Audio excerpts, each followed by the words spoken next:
centering prayer is a movement towards the center of our being.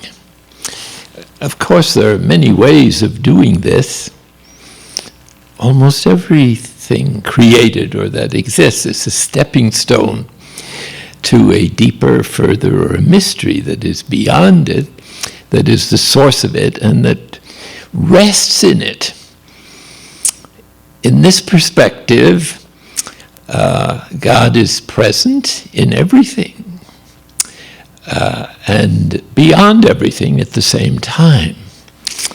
So you have to be careful whatever you say about the mystery or the ultimate reality of God, because you can never say just one thing about God, since he's everything at once, and hence is the resolution of all opposites, but in such a way that you can never name it.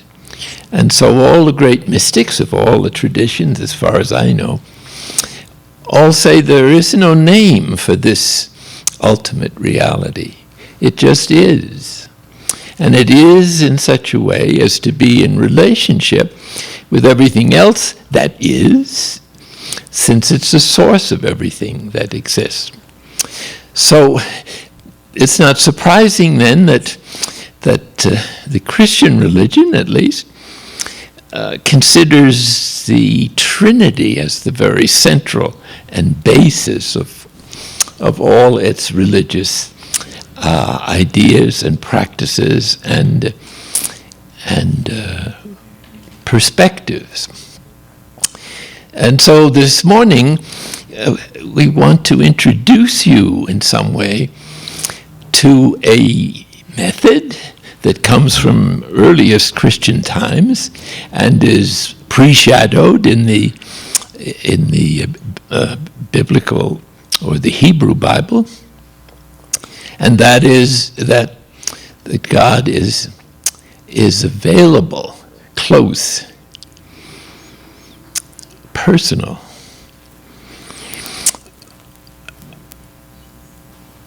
And personal in a way that is quite awesome. I said at the very beginning here that the centering prayer is a movement towards the center of our being.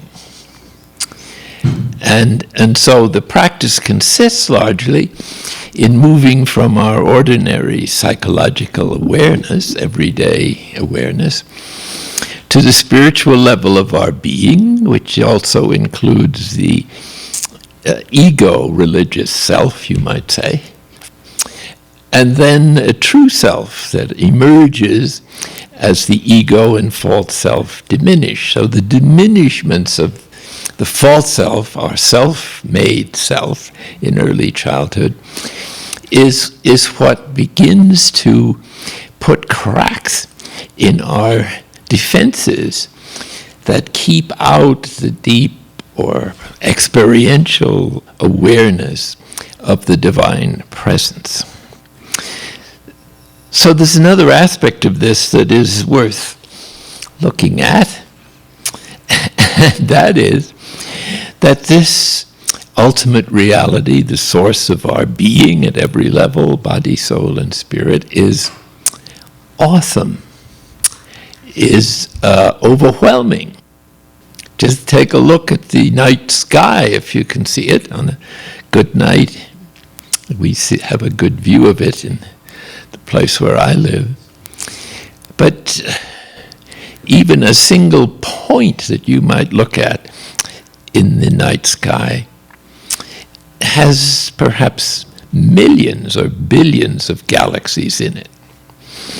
So we're talking about an immensity that is beyond our conception, as well as now with the discovery of the subatomic world that's fairly recent, you have the infinitesimal, which gets smaller and smaller until it's vanished as far as mass goes, and there's nothing left to look for except maybe a little vibration here or there as the ultimate constitution of all reality. So our idea of time and space kind of dissolves, at least for all practical purposes, in the immensity and in the infinitesimal character of this mystery of life that is full of paradoxes because our human reason just can't, as yet at least, climb up to the dimensions that are home for this God. But this God, at least according to the Abrahamic religions and the revelation that they contain, is extremely friendly, personable, fatherly, motherly, accessible, concerned, and very well acquainted with everything about us. Details that we're not even interested in, like how many hairs you have on your head. Jesus, a wisdom teacher that is believed to be in the Christian tradition, of course, the actual incarnation of one of the relationships in the Trinity.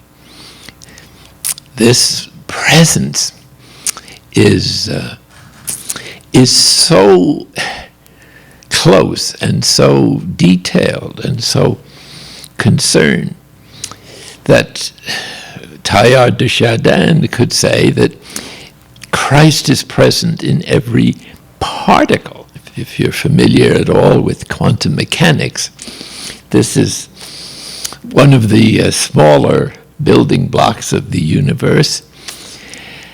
And it has an engaging symbolism for those of us who are pursuing this adventurous journey of trying to access that which is, whatever it is, and let go of our own ideas of who or what it should be that might conform to our preferences or our plans for our false selves.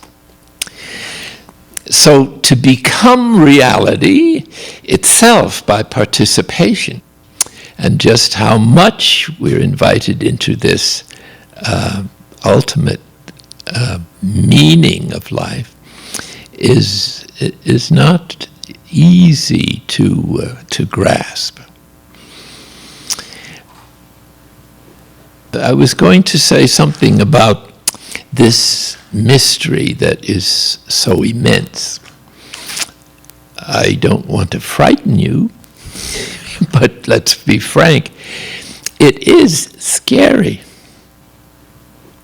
And it's been experienced that way at times by some mystics as a means to helping them establish a deep enough humility to be able to entrust themselves completely to God. Humility seems to be one of the chief characteristics of the ultimate reality. At least if you understand humility to be a right relationship with God, oneself, other people, and the cosmos.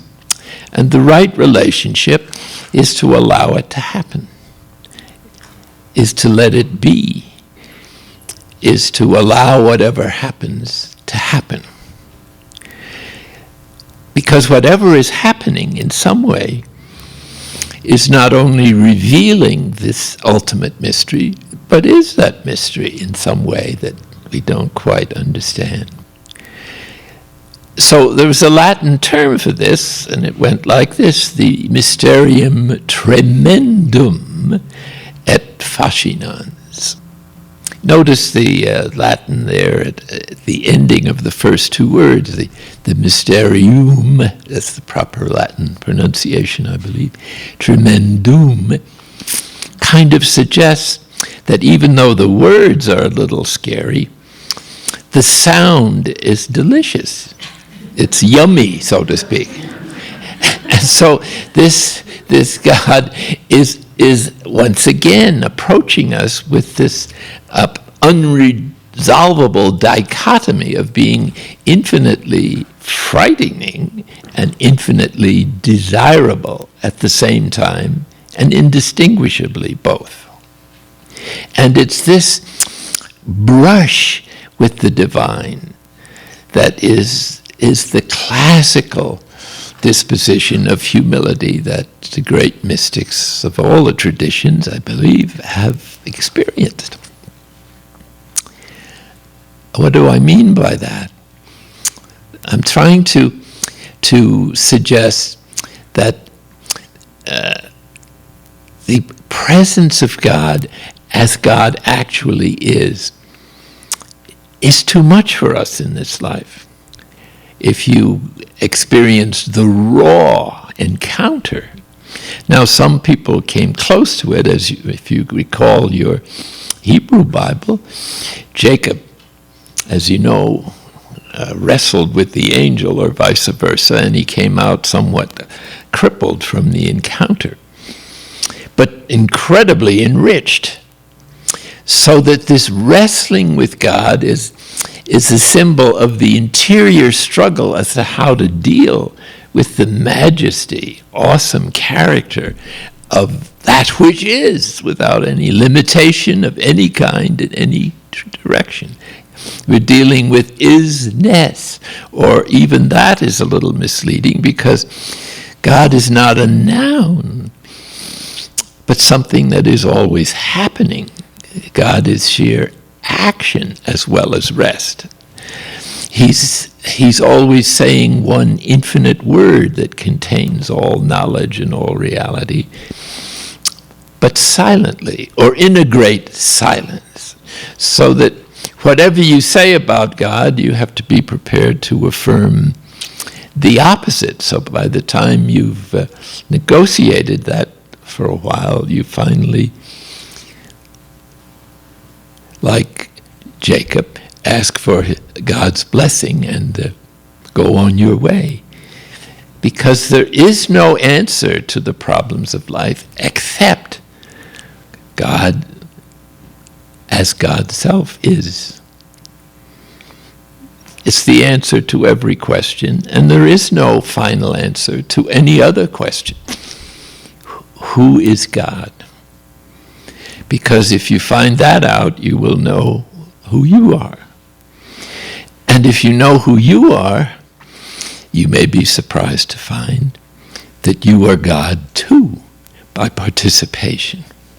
And that ultimately God is all in all, and is inviting us with his incredible hospitality to enjoy not only all the good things of creation, but to enjoy the Creator itself.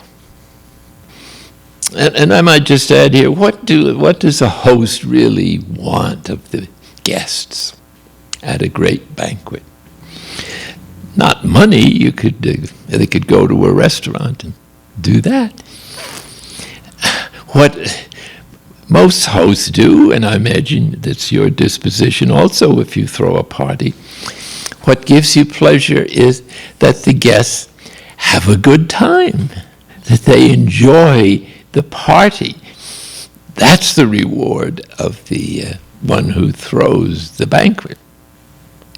And so gratitude is very close to humility, and was one of the fundamental dispositions that facilitates, or you might say greases, the machinery, if we can use that term, of this adventure into the source and the mystery of life in all the way that it manifests itself and functions, which are infinite, literally, if infinitude can be literal. In any case, what do you do if you're confronted with the mysterium tremendum, however friendly it may sound? It's because that's only half of the phrase. The other half that was cherished in the Middle Ages is in Latin, et, which means and, fascinans, that is to say, absolutely irresistible. So that we find ourselves as a very developed, yet not fully developed, expression of the goodness of God. We find ourselves irresistibly attracted to something that is absolutely terrifying at the same time. Now, what do you do with that?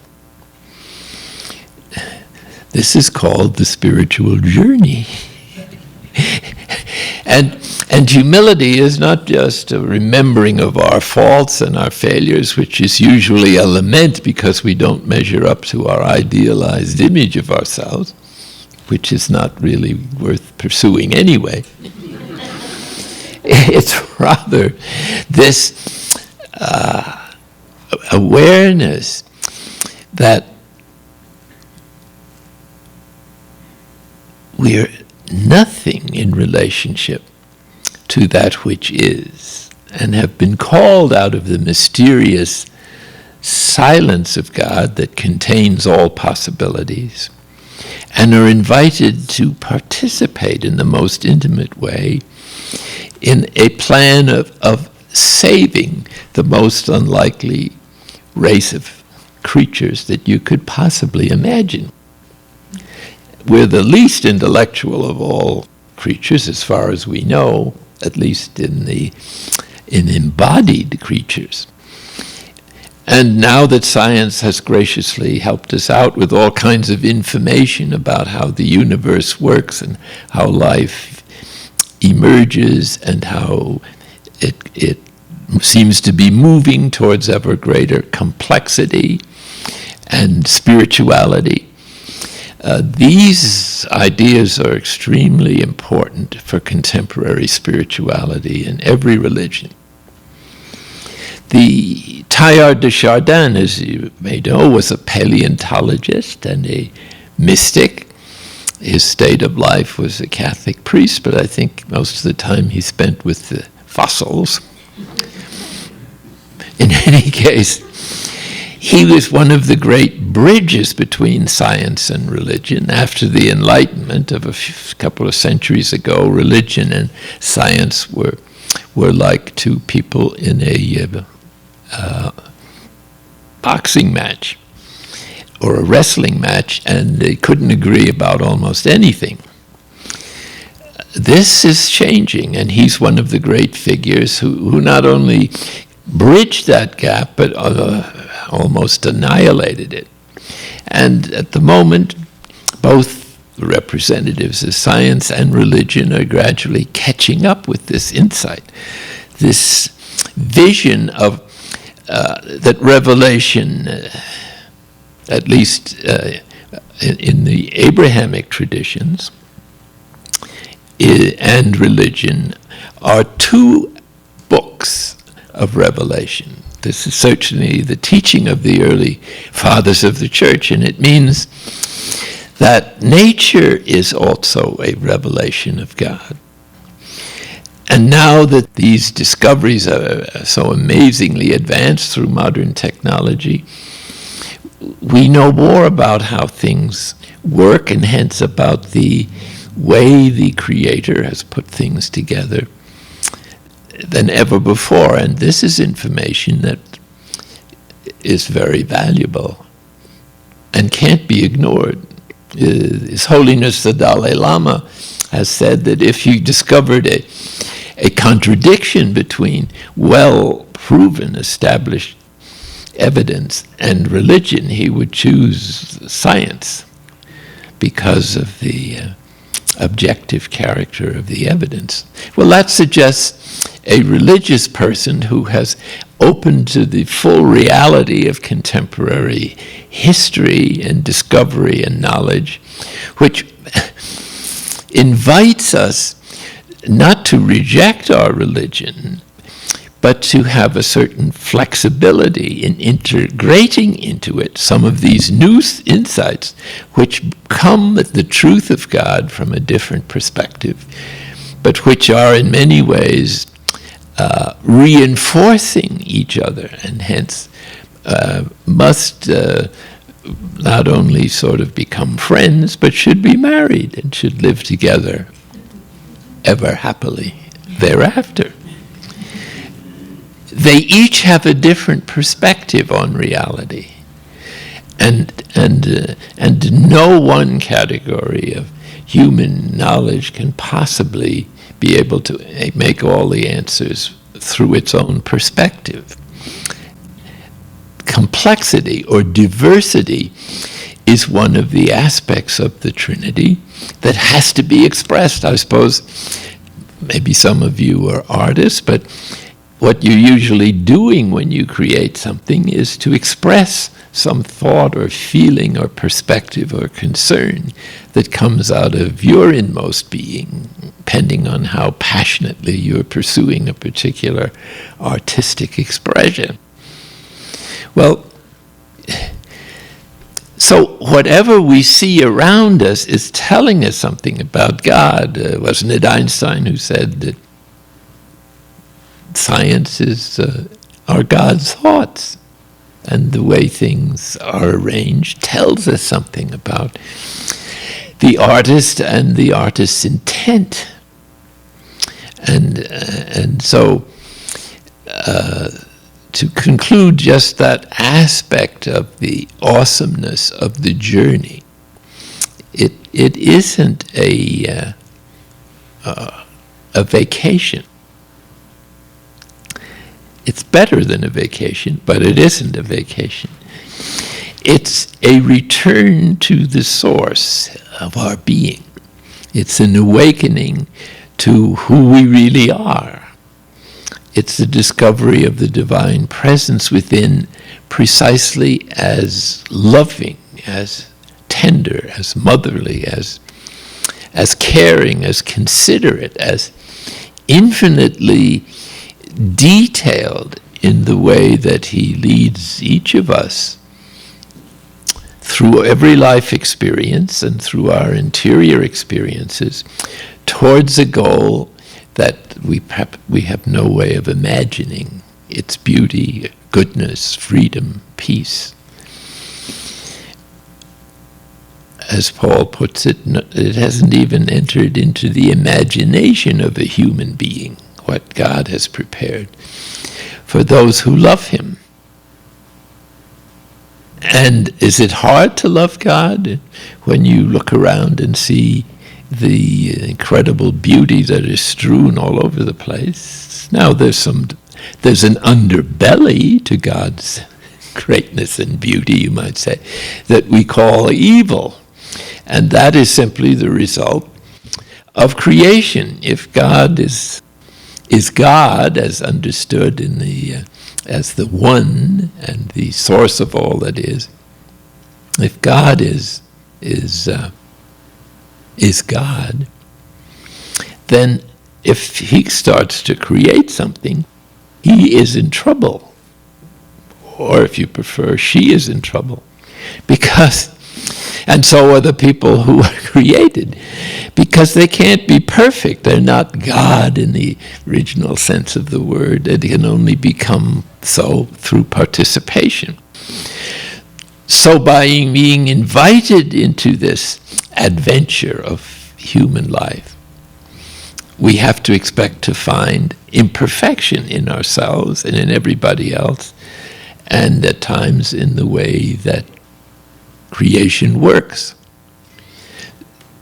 So, to ask the question, why does God allow evil? Usually people are thinking of moral evil. The answer is, well, why did God create in the first place? Implies, in our judgment, that he should have known better, that he was getting in serious trouble, and so on. But maybe God sees the sharing, or maybe he has no choice but to share goodness, which is the need to share it with everybody. So that goodness or love, they're pretty much the same thing, has no way of limiting its diffusion. And so this is where we have to accept the universe that we're in and trust that God is going to give us the kingdom, that is to say, the consciousness that was manifest in God's Son, Jesus Christ, in the Christian understanding, who really came not so much for other reasons, but primarily to reveal to us who the Father is, the source of all that is, including the ultimate source of the Trinitarian relationships themselves. So that this is the great concern of the heart of Jesus. And his passion and death, although they have other consequences, God is a great economist, and he does a lot of things at the same time. But there's a certain hierarchy in what comes first in ultimate value. And so the revelation of God, this is what creation is all about. This is what the incarnation is designed to do. This is what all the great religions, according to their own particular path to God, are trying to say. Who is that which is? Is it personal? Is it impersonal? Or is it both? It's usually nothing that we can say or think of, but all of them put together, and a great deal that can't be said at all, and can only be adored in a spirit of humility. Knowing God is the ultimate humility. Knowing ourselves follows automatically. But just knowing our faults does not necessarily lead to the knowledge of God, at least to the perfect kind of humility that can understand God. I think that God is incredibly misunderstood, unappreciated, and for the most part treated like a bum by most people. They disregard him, they forget him, they're not interested, they want to manipulate him, they want him to answer their prayers, however stupid some of them are. And God is infinitely patient. But he would like to move us along because the plan that he revealed of bringing everybody into not just human perfection, but into a sharing in the very divine life itself. This is the meaning of grace. And it's present, as far as I can see, in all the world religions, in different terminology, and influenced, of course, by the cultural milieu in which this revelation took place.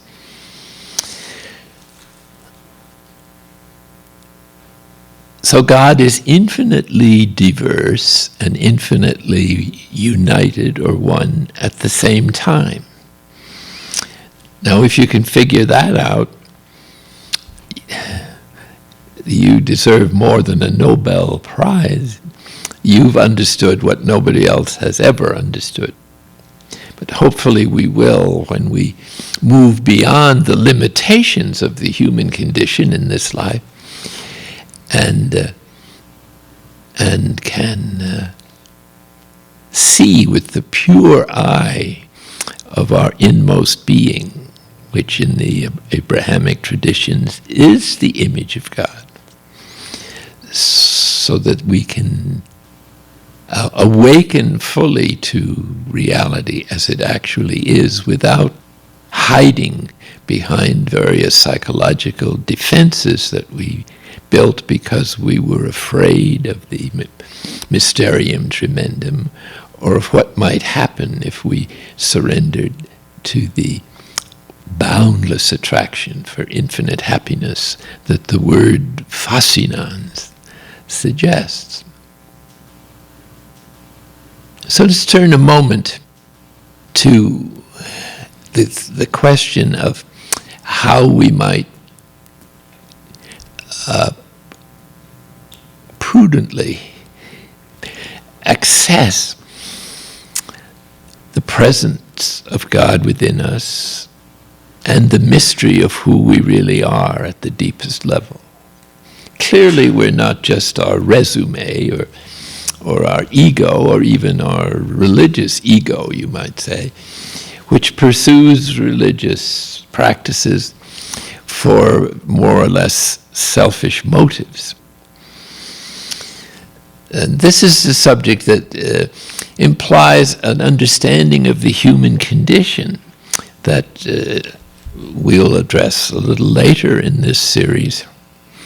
But right now, the shortest cut and the most, or at least one of the most direct routes, as it understood in most, I would say, of the world traditions, is the use of a practice of silence to calm this wild mind and thought arrangements of us and our endless desires for the wrong things, and to begin to settle into the centering process, to move from our ordinary psychological awareness to our spiritual awareness, to our true self, and to what is beyond the true self, which is the presence of God within us. In other words, there's a movement of cascading silence that enables us to hear the original movement of creation, the Word of God, and to vibrate in union with that Word, and to begin to be transformed by it. So the program from the transformative point of view or understanding of Revelation is that we're called not to be only better human beings, but to be divine human beings, or to live human life in a divine way, or from a different perspective, to allow God to be human in us, in our uniqueness. And this is what prompts one of the great theologians, Brahman Panikar, to suggest that at the deepest level, Christ is living in us. Christ in the sense of the Word of God, or of the Logos, that is to say, the divine person made human.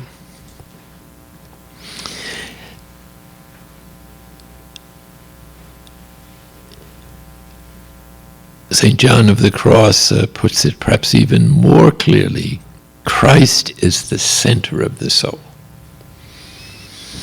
So that in some way the divine is incarnating in each of us,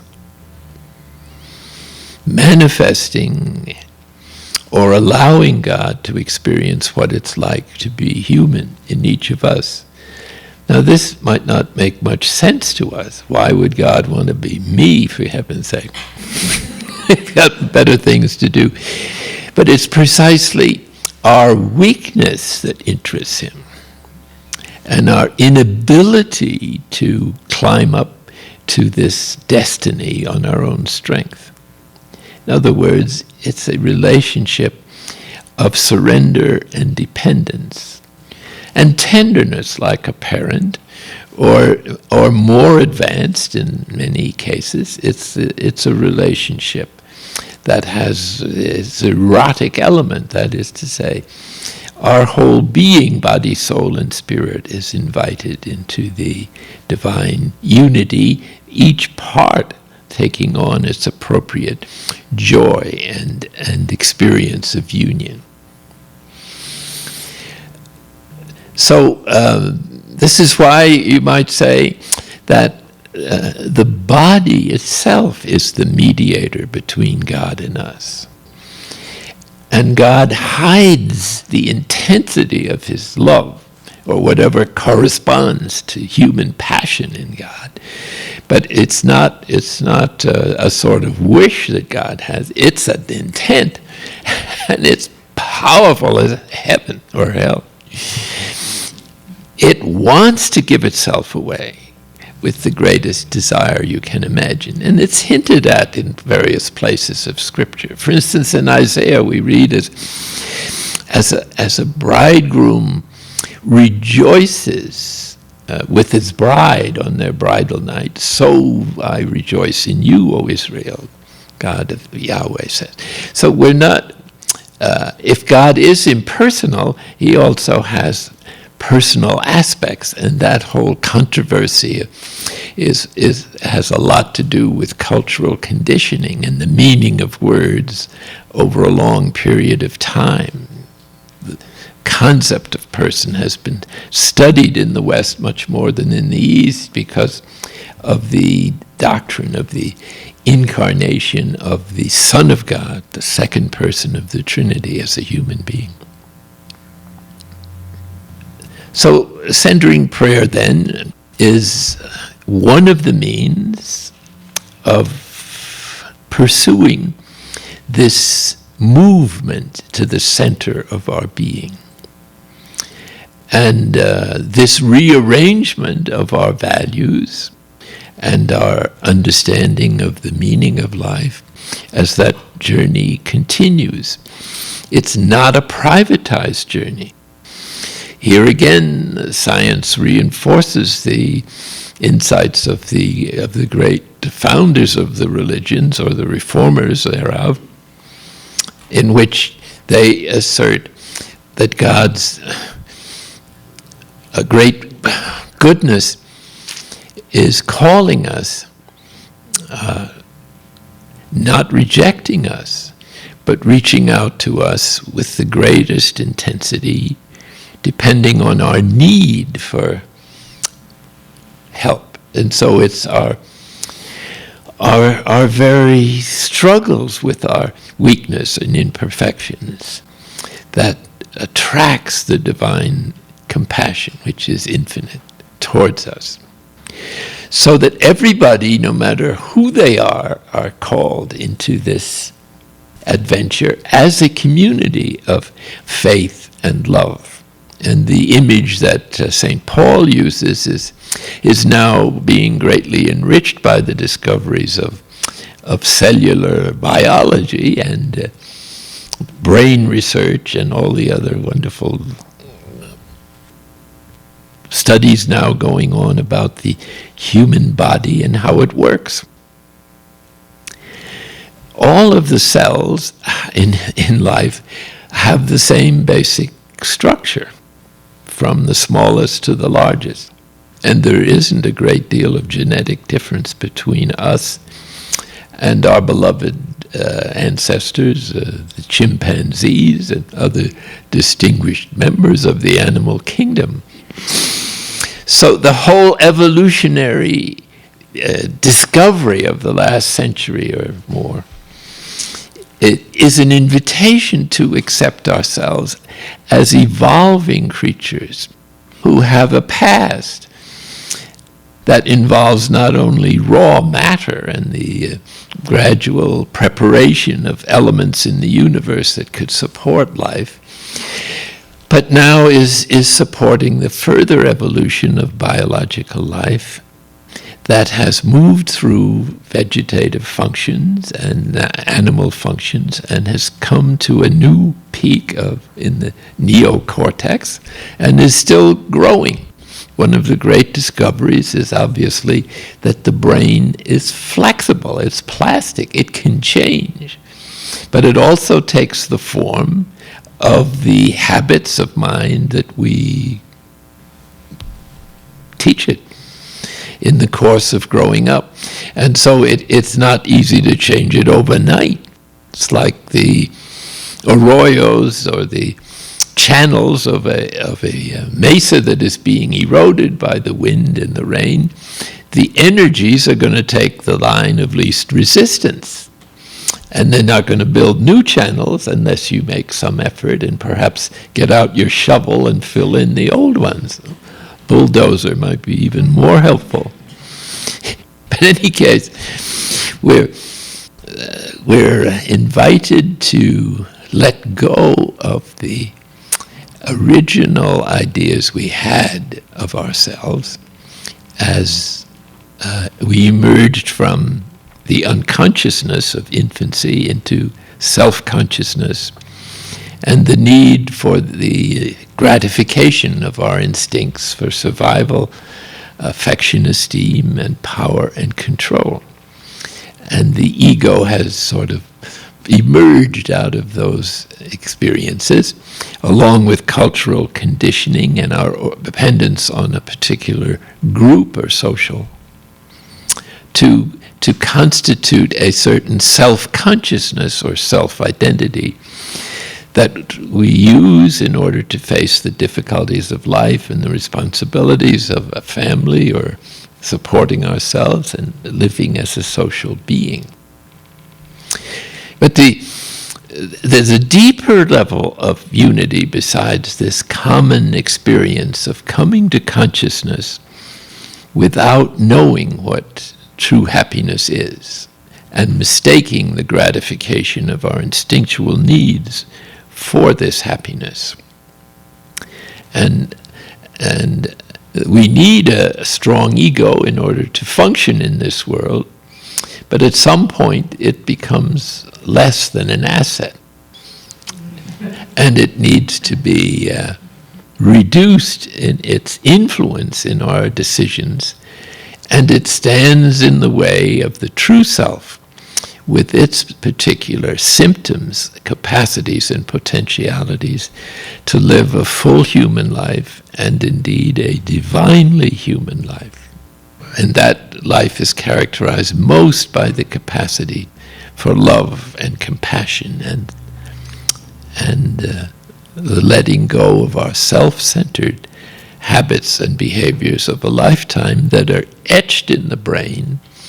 And so the neurons and synapses of the brain faithfully repeat what our habits of life have been unless we resolve to change them. And this is a project of some magnitude. Here is where a twofold practice is discovered in all the great traditions. One is a means of interior practice to calm the thoughts and the desires of a lifetime, much of which is influenced by unconscious material that we repress in early life, or the developmental process that everyone seems to go through in becoming on our journey to adulthood. The challenge, especially of meditation, is an invitation to begin this journey in a way that is fairly humane. That is to say, it's not that hard, but it does require a certain determination to endure the vicissitudes of confronting or of persuading our beloved brains to change some of their ways that they respond to external stimuli, from what we did as a child to what we might prefer to do as an adult and grown-up person. So let us look at centering prayer just as one means. It's a fairly direct way, and as I said, it comes from the early tradition, and it seems to be rooted in the teaching of Jesus in Matthew 6:6, where he says, if you wish to pray, enter your inner room, the spiritual level of our being, presumably, close the door, an invitation to stop the interior dialogue and to pray in secret. So these are obviously three cascading levels of deepening silence, or the capacity to listen. To listen to what, please? Well, this is the question that isn't answered directly there. But it's certainly not listening to sounds. It's certainly not listening even with our heart, with the ear of the heart. And perhaps it's not only listening with our inmost being, but listening at a deeper level still, the level of being, the level at which we vibrate to the creative energy of the Word of God that spoke in the beginning, and everything came into being. Gradually, in time and space, of course, and it's still coming. So let's just, for the sake of memory, or perhaps to awaken some insight into this purpose or movement or context in which the centering prayer practice is situated. And the first step is to embrace a period of exterior silence.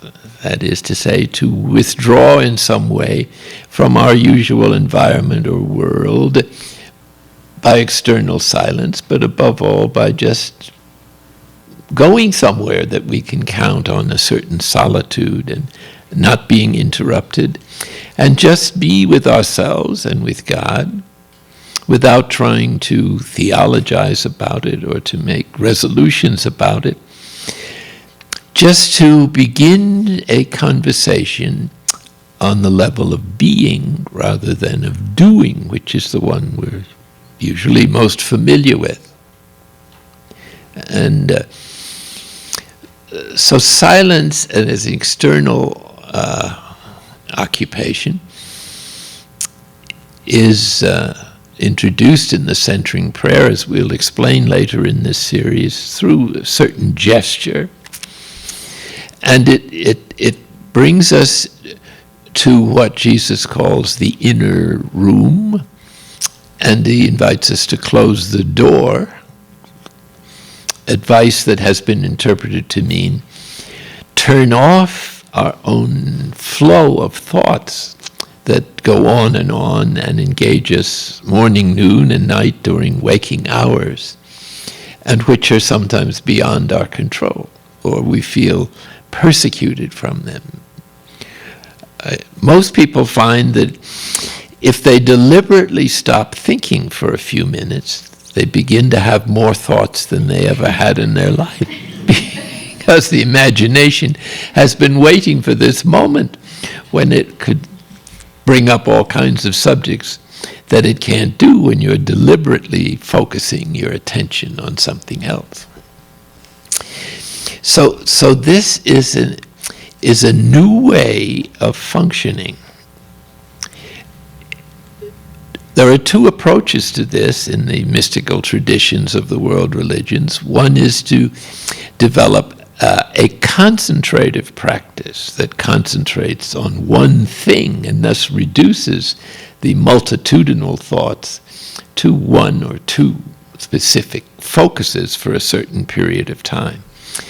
And this is an excellent way of proceeding. Vipassana is certainly one of such method, but all the traditions have ways of doing this. And there's a great variety of choice, depending, I suppose, in some degree on one's temperament or culture or background as to, and perhaps one's actual constitution. There may be a genetic disposition that inclines us to to experience silence through one or other of the spiritual senses. And that may change during one's life if one perseveres in this thing. I think in Zen, if I'm not mistaken, especially in Rinzai Zen, there's a deliberate attempt to work with each one of the senses so that our capacity to unite with sense experience is healed of the endless over-identification of the self-consciousness with every experience. Thus, if you see a tree, we say to ourselves, I'm seeing the tree. Well, who is I? The tree is there and you're there, and perhaps the greatest reality of the tree is that you're both one in the same source, in the same world, in the same genetic stream of life that comes out from the source. So I suppose that's why meditation leaders always ring bells, a nice gong, bing. You know.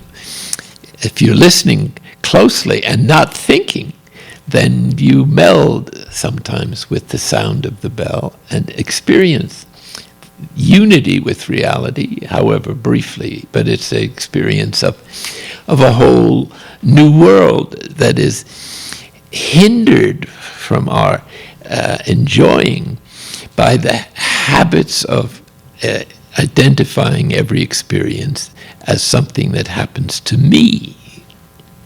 So if we could just, when some difficult experience occurs, instead of saying, this thing that I feared more than anything in my life, or desired more than everything in my life, it's happening to me now. You may have had that experience sometime. Well, if you could just leave off to me, you would have an experience of what union with everything really is. And that happens to be the way it is. We just think it isn't. And that's what has to be illuminated, or as the Buddha called it, awakened from that kind of sleep that identifies every experience with ourselves instead of vice versa. So this practice, or the practices of not knowing, are primarily ways of gradually detaching our inmost being from its habits of thinking that the brain then keeps reproducing as it's stimulated by external senses, leaving one with the sense of separation from God, from ourselves, and from others if we take the time to notice it. So the calming of thoughts and desires is part of the discipline of waiting upon God in silence and without going away and for a certain set time. In other words, it's definitely a discipline. What can help that discipline, or to persevere in it, is the relationship to the mystery for whom one is performing this cry for help, or is establishing a dependency. Because the more we do this, the more we realize that it can't be done by ourselves unaided by grace or the higher power, if you use that terminology too. So we might say the first step in this movement towards the center of our being is external silence for a particular period as a discipline, and to further the relationship of hanging out together. Or you could look at it as a kind of divine therapy in which not only friendship is involved, but actually expert healing the divine psychotherapist is incomparable, since God knows more about us than we know about ourselves. And so those two steps, the movement into external silence and solitude, and the consenting to God's presence, while disregarding our own thoughts and judgments or evaluations of our psychological experience, this is called interior silence. And that moves, after a while, to moments of stillness, that is, pure consciousness, in which there are no thoughts, or you're aware that you have no interest in them. And so there's a certain amount of skill, that is to say, involved in waiting out the difficulties of the prayer when it's boring and when nothing seems to be happening. And silence then is something that is developing in us, and it develops at different rates and in different ways depending on what we bring to the journey in the beginning. Prayer in secret is an interesting concept. This is a phrase from Matthew 6:6 that I quoted earlier. It suggests that silence is something more than interior silence, that it involves entering into a certain unknowing or secrecy. And the reason that Jesus gives in that wisdom saying is that your Father who sees in secret will reward you. The term there for reward suggests a much broader kind of spectrum. It suggests a flourishing or a blooming of our whole human nature. In other words, it's a symbol of transformation. It's something more than a reward. It's like payment for some good deeds. It's rather becoming all that you can become, or beginning to taste or enter into the kingdom or the divine banquet. Prayer in secret, it probably is what later became known in the Christian tradition as contemplation, the word we use today to describe it.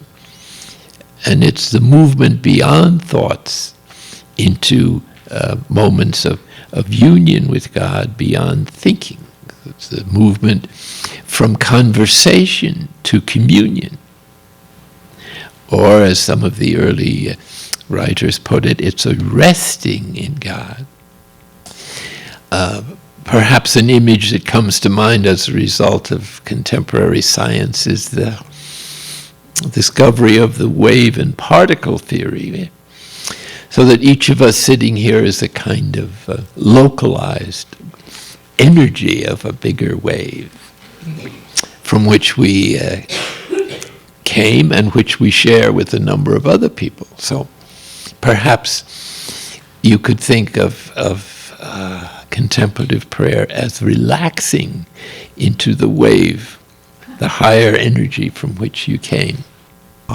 Like not exactly getting into a sauna, but something much more profound. That is to say, to sort of going home to a place you should never have left. Not that you left it deliberately, but just the circumstances of human evolution and the developmental process and coming into the world without any experience of what true happiness is, and of mistaking the gratification of our instinctual needs for security, power, control, and affection as happiness in the full sense of the term. They're values, but only stepping stones. And if they're absolute values, then they're idols in the sense of the biblical term of obstacles to to the beauty and presence and love of the divine persons. But there's perhaps two other levels of silence that might be worth noting.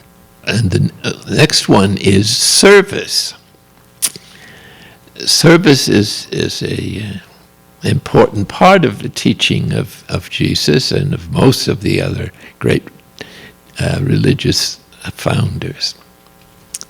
What it suggests is that this God who is in us that we're beginning to discover in silence, and with whom we have engaged in moments of union and beyond thinking, and are aware of a presence that is not a sound, or of listening to something that is without form, but which is present. This is the movement of God in us. And so service in this sense is God in us serving God in others or in everybody else. And this is a contemplative movement, so that contemplation that doesn't move beyond oneself or one's own improvement or transformation is missing one of the essential aspects that work on the shadow along with meditation would tend to heal.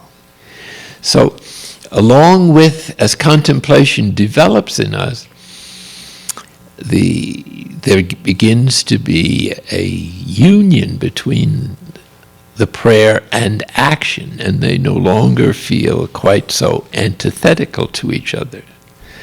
And at first we may find that everyday life is challenging the moments of quiet and silence that we experienced in the moments of prayer.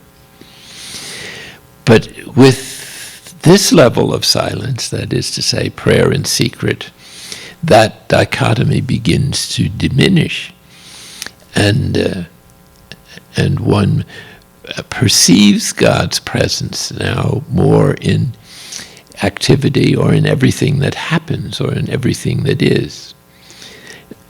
And so the senses behind which God hid his majesty or the intensity of his love so that we wouldn't be burned up by the fire of divine love begins to peek through the cracks or to radiate some of its warmth, not in the sense of a feeling, but in the sense of a presence that is close,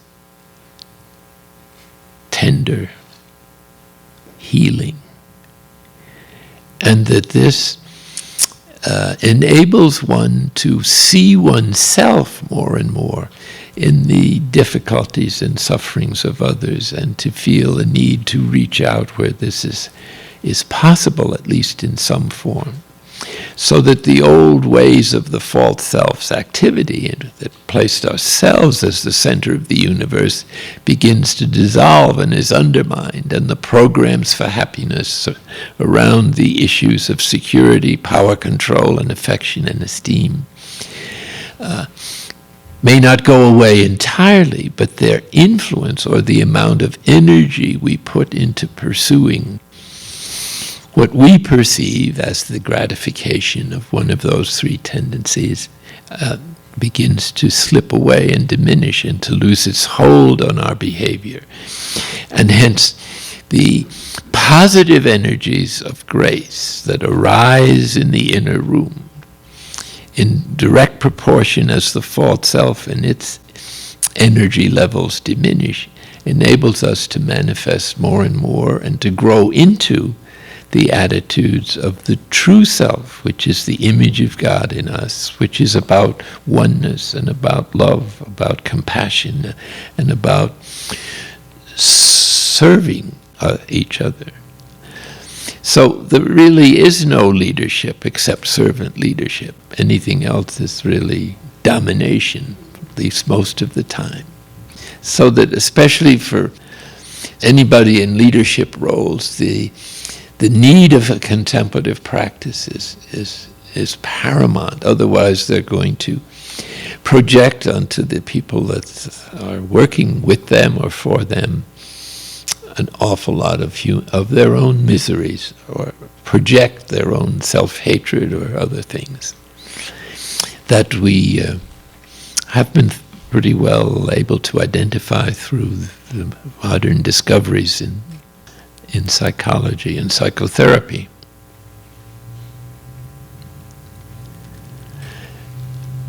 So the union of contemplation and action, then, is the result of this deep silence, which is expressed not only experientially in the prayer or meditation, but also in the letting go of the programs for happiness that are misguided and that lead to this incessant noise within our minds, which in turn lead to various dysfunctions in the body. St. Thomas Aquinas said that you can't have any emotion without it immediately affecting the body. So if we're constantly experiencing the results of anger and the various chemicals that the body puts into the bloodstream to handle that crisis. So if you're always living in a kind of crisis, your health is going to get into trouble eventually. And some people think most problems, not all of course, are really psychosomatic. Because the body is forced to adjust to situations that are perceived by the brain.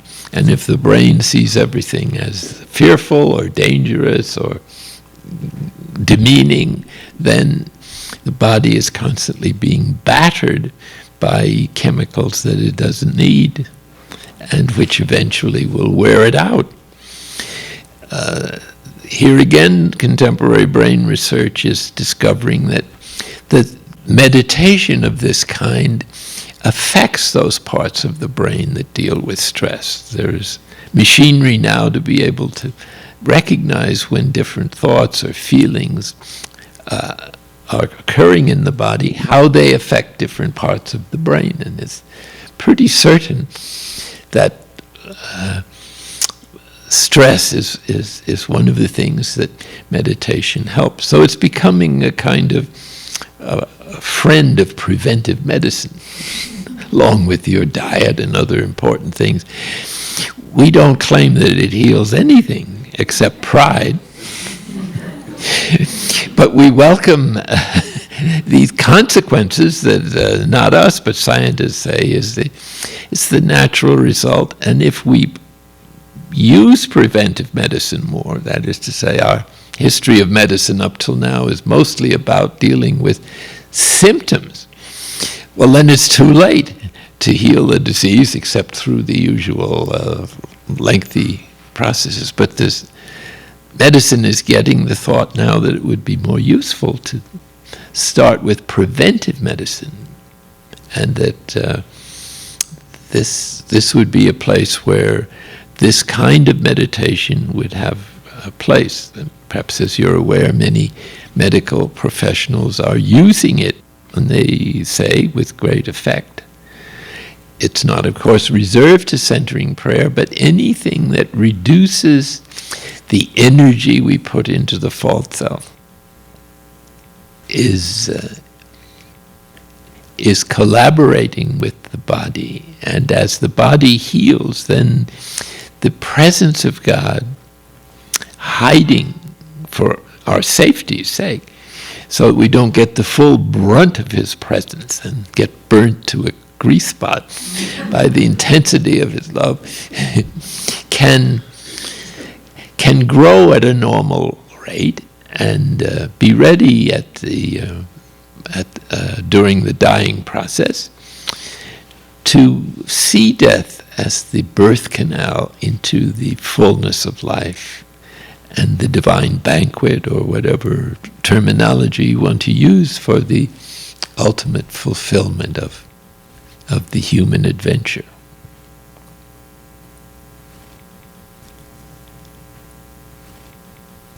So a little later we'll be speaking about the method itself. But now I thought we'd conclude this first lecture with just 7 or 8 minutes of doing nothing, of just being silent. Take a position that is not going to be uncomfortable, at least, and follow these steps of silence as a symbol of letting go of the environment. Let's slowly close our eyes. If those of you who are not familiar with this practice, I suggest that this time you do nothing in the way of trying to renew your intention to be in the presence of God, except to be there. Obviously, you're not going to go away into the atmosphere, so as long as you're here, you have being. And just experience what it is to do nothing but silence, with the simple intention of being with God, the ultimate reality, for these 7 or 8 minutes. What you might do in that silence, we'll discuss a little later in the morning. But let's just now feel it. Feel the silence in our body, in our mind, in our desires, in our plans. Turn ourselves over completely to the mystery of life and of love that we call God, in the Judeo-Christian tradition at least. At the end, I'll say a short prayer just to end the morning session.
Praise the Father, the Son, and the Holy Spirit, both now and forever.